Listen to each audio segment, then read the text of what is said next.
This episode of my channel is going to be about, I'm going to call it, We Won, Now What? This is for buyers who finally got that exciting HGTV call. It tells them that they won the bid on the house. They are now have an accepted contract and they're ready to have their new home in a few months or however long it takes.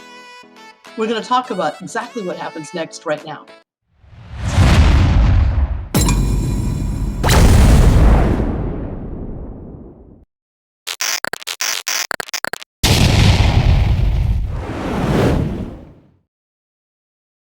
Hello, it's Marnetta Arnett, your local real estate agent here in Central Florida. And it's the most fun part of a job when I find a buyer, we find it together, the perfect house for them, something they really like. It's going to be their new home. And there's something so exciting about that call when you can call buyers up and say, hey, guess what? We won. Oh my gosh, the excitement is wonderful. But now what happens? So that's what we're going to talk about today. So you've already gone through the myriad of the gamut, if you will, the gamut of trying to find the right house, searching in all kinds of crazy neighborhoods. You've seen some very strange houses in most cases.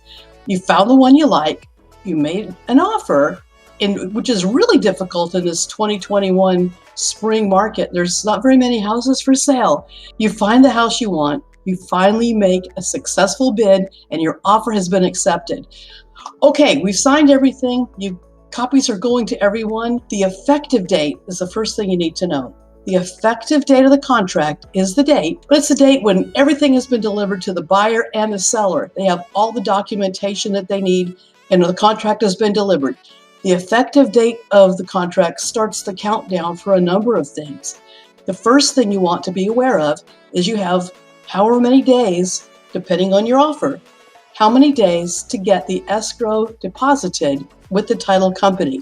And you're going to want to talk to your agent about what needs to happen, how that needs to take place. You're going to want to talk to the title company to make sure you're sending it to the correct place. Good enough. Title is beginning their work now. You also need to work with your lender and get your loan commitment. Work on all the documents that you need to get to the lender. You've got a deadline for how long that takes. And the third thing you're going to need to schedule is your home inspection. Now, you really want a home inspection no matter what kind of condition you think the property is in. I never recommend anyone not have their home inspected. There's so many things that could be wrong behind the scenes that you would not be aware of. So take the time, get the inspections taken care of, and watch the time frame that you have for it. As a side note, after the inspections are done, you want to review the inspection report and talk to your agent about it. Is there anything that is concerning to you?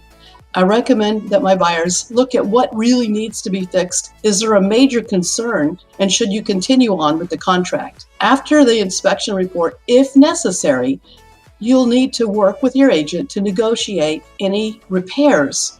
Sometimes the repairs are done by the seller, sometimes they're a credit at closing. Work with your agent, and you'll know that now is the time to get all those things discussed and out. So in the meantime, behind the scenes, you need to know that the lender is working to prepare the package to send to the underwriter, so you'll be asked to supply certain documents that they need.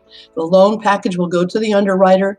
They may have some conditional things they're going to ask you for.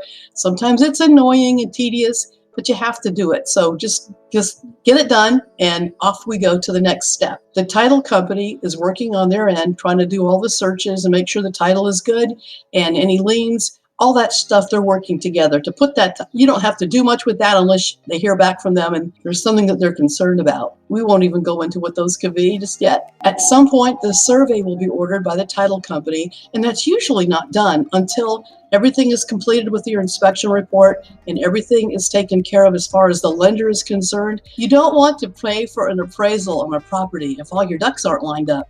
If there's a possibility that the loan might not go through, you don't want to pay for an appraisal on a home you can't get. When the appraisal's back, everything is ready to go.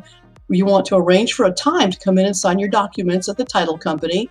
Unless you're doing a remote closing, talk to your agent about what all that entails. You're almost done. So the next thing is to review the settlement statements. You're going to do a final walkthrough. Before you go and sign the final documents, whether it's brand new construction or a home that's been around for a while, you really want to go back and take another walkthrough just to make sure everything is okay and you're good to go. So I would be curious if you've had any experiences of your own while you're going through this process. If you've had any positive or negative information, I'd love it if you could place it in the comments below. And I'd love to see you again. So please subscribe to my channel and like it. Let me know in your comments what you thought, or if you have any questions on buying or selling a house, please feel free to reach out to me. My number is in the comments below also. Have a great day, and thank you so much for watching. Bye-bye.